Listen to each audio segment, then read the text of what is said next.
Ko'chalar, ko'chalar, oydin ko'chalar.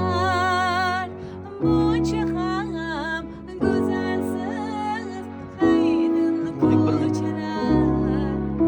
Şahsı. Atacan Xudo shukurning sog'inib degan qo'shig'ini bilasizmi?